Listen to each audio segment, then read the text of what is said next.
Good morning, good afternoon, good evening.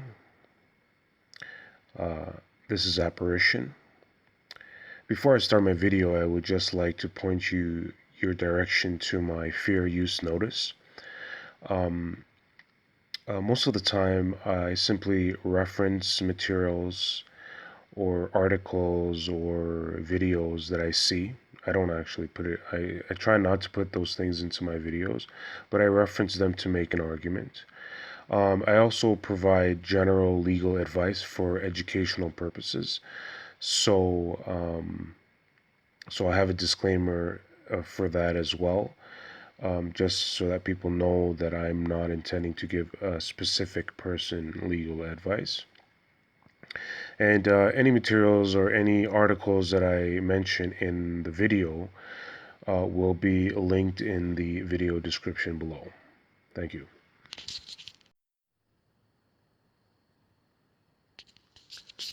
The Curious Case of S and the Man Who Does Not Exist. I wanted to relate this story to you guys because I think it is such a great example of the end result of extreme hypergamy. It is a story of a physically attractive girl and a woman who sacrificed the majority of her childbearing years looking and waiting for a man that does not exist. This is a story about a childhood friend of mine. We'll call her S. I remember being so infatuated with her from the first time I saw her. I wanted to get inside her so bad. I learned everything about PUA just to get her, and it didn't happen for me. Instead, I used my PUA skills to attract other girls, and unfortunately, I got one pregnant. And just on a side note, I think a lot of PUA training on YouTube it's a lot of bullshit. They put a lot of emphasis on certain skills, and yes, it does work. But I think that for most men, you got to be in a certain class to attract a certain class of girl. Um, and if you like a lot of these guys, they say, well, you don't need to be wealthy or you don't need to be good looking, and I think that's a lot of bullshit. I mean, there's a certain base level that you have to approach certain girls, and in order to be successful with them sexually. And I think what happens is a lot of these PUAs, so-called trainers, they target vulnerable beta males who don't really know how the system works and they don't know about true female nature. And I think later I'll do a review video about some of these guys. I mean, I remember watching one guy who basically his whole pitch was about doing what the girl wants, or doing what she expects, and I think it's just complete bullshit. Like everything in our society is about pleasing the woman, or you know what I mean, accommodating females, and it's just ridiculous. Anyways, going on with my story. So S came from a really religious Catholic family, and she was really sheltered as a child. She interacted with boys very little growing up, but I used to play with her because we were neighbors. She had her first kiss when she was 22 years old. It was not me, and she vowed to have sex only after she got married. This was the main characteristic about her that attracted me the most. To me, she was pure, not like the other girls. Boy, was I wrong. We used to go on dates, dinners, and movies, and I'd always try to sexually escalate, but I never got anywhere with her. I didn't dare tell her how I truly felt because I feared rejection. But I was basically friend zoned big time. But the last straw came when she decided to date some guy from eHarmony. She lost her virginity to this guy within the first 3 months. That should have been a clear sign for me, but I still was totally clueless about female nature at the time, and I ended up dating other girls after that, and had a relationship with one who got pregnant. Um, since my family and S's family were close, I still maintained an acquaintance with her, and her at her mother's Christmas party, I ended up talking to her about the guy who she had sex with, and she gave up on him because She gave it up to him because she was sure that she was going to get married to him, apparently. But it turns out right after he took her virginity, he started treating her like garbage. And she said that he was emotionally unavailable. Um, I also found out that she never wanted to be with me because I was the same height as her, and she wanted a man that was taller than her because that's what she saw in the Disney movies. Prince Charming was always taller than the prince. I mean, we're both 5'9". She's tall for a girl. So she eventually ended up dating a bunch of dudes who um, um, never met her long list of requirements, and she ended up dumping all of them. They all had to be tall, funny, good looking, rich, blah, blah, blah. And eventually, all her uglier friends got married and had children. And now, S is 35. She's hit the wall head on, childless and single, you know. And her ass cheeks, her sexual marketplace value has dropped significantly. Sometimes she hits me up to chat, and when I have time, I call her back just to get some kicks out of her dating failures. She must have dated about 100 guys by now, and it is always the same old bullshit story. If he meets her physical needs, then he probably is not smart or funny or rich, or he just plain makes her feel uncomfortable. Whatever the reason for dumping the guy, the underlying theme is always the same. It is always the guy's fault. S never seems to get it. She never considered that her requirements are way too unrealistic. Once I told her that the man she was looking for does not exist. Her response was no. She was defiant. She was adamant that she was going to find her soulmate. The curious case of S is not an isolated situation. Many female millennials find themselves in the same predicament.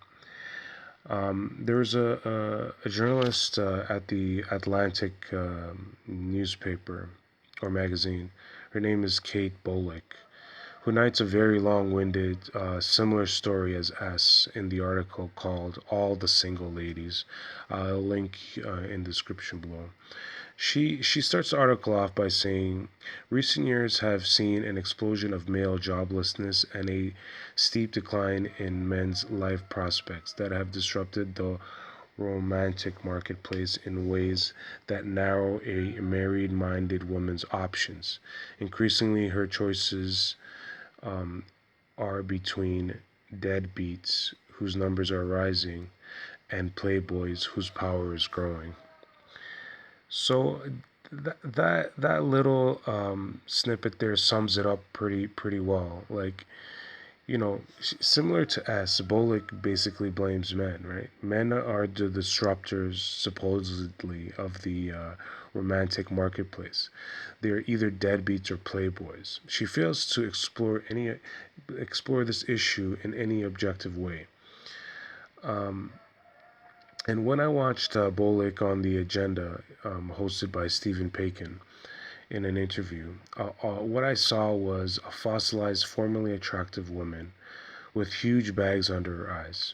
And then at about a minute and 45 seconds into the interview, she says she hit her mid 30s, aka that's when she realized what the hell was going on, right? She realized that her marketplace value had dropped significantly. And now she writes a book wanting to redefine what marriage means. The sad part is that after all the thoughts and all the writing, she still doesn't really understand why nobody wants to marry her anymore and nobody hits her up for any dates. The problem is that women like S and Bolick have been indoctrinated with the same garbage. You see, little girls are taught that they can have it all. They can do everything. However, the real world only has a finite amount of resources, and because of that, it is a zero-sum game. That means there will be winners and losers. All women cannot have it all. It is a ridiculous proposition. Guess what? women are losing big time. Despite all the social innovations, The Guardian has reported that women are more unhappy now than at any time in existence. The Daily Mail reports that modern women even regret having children because it is too much work to juggle a career and children. Yeah, go figure. Of course it does, right? This phenomenon is endemic. There is also a New York op ed piece entitled Female Freedom Has an Expiration Date at age 35. It is about another woman who is worried about growing old and lonely, yet neglects to get married or get into a a stable relationship with a guy. You know, she has flings all the time. It's all in the video. I'll link it in the description below. Anyway, so what's going on? Why are these women finding themselves in this problem? Feminists have created this problem, and it's an economic problem. It's one of economic nature. And the Austin Institute explained the problem very succinctly in their video entitled The Economics of Sex. Essentially, the argument goes that sexual freedom and the pill has basically worked in concert with each other to drop the value of sex. Thus, men are not really encouraged to commit, i.e., get married, for access to sex. Couple with this, with the erroneous, the onerous, couple this with the onerous cost of marriage to men, and we have a situation of unmarried women like S and Bolick. Even with the problem explained clearly, some women are still in denial, like Anna Kasparian of the Young Turks. She criticized the video, by saying that it's a propaganda hit piece, and she's basically claiming that the Austin Institute, I guess I don't know, is anti. Is is really conservative. I don't know what she was getting at exactly, but I'll link the description below. You guys can let me know what you think of both videos. But I think the Austin Institute is dead on in relation to the economics of sex. What happens is, third wave feminists have created a situation where they've created a situation where women are growing up with this expectation that they should have the perfect this and the perfect that and the best car and the best husbands. But you see, the thing is that not everybody's going to get the best, right? And sometimes a woman like S, she's got a guy right in front of her, a good guy, and she's always waiting for the next thing. She's always looking for the she's always got that hypergamy in her, right? uh, and then she never realizes that she's not going to get the guy that's funny and smart and rich and physically good looking all at the same time, right? I mean, she's not a 10. She's probably like a 9 at most, right? So how is she expecting to get a 12 if she's not even a 10, right? Anyways, you guys have a good day.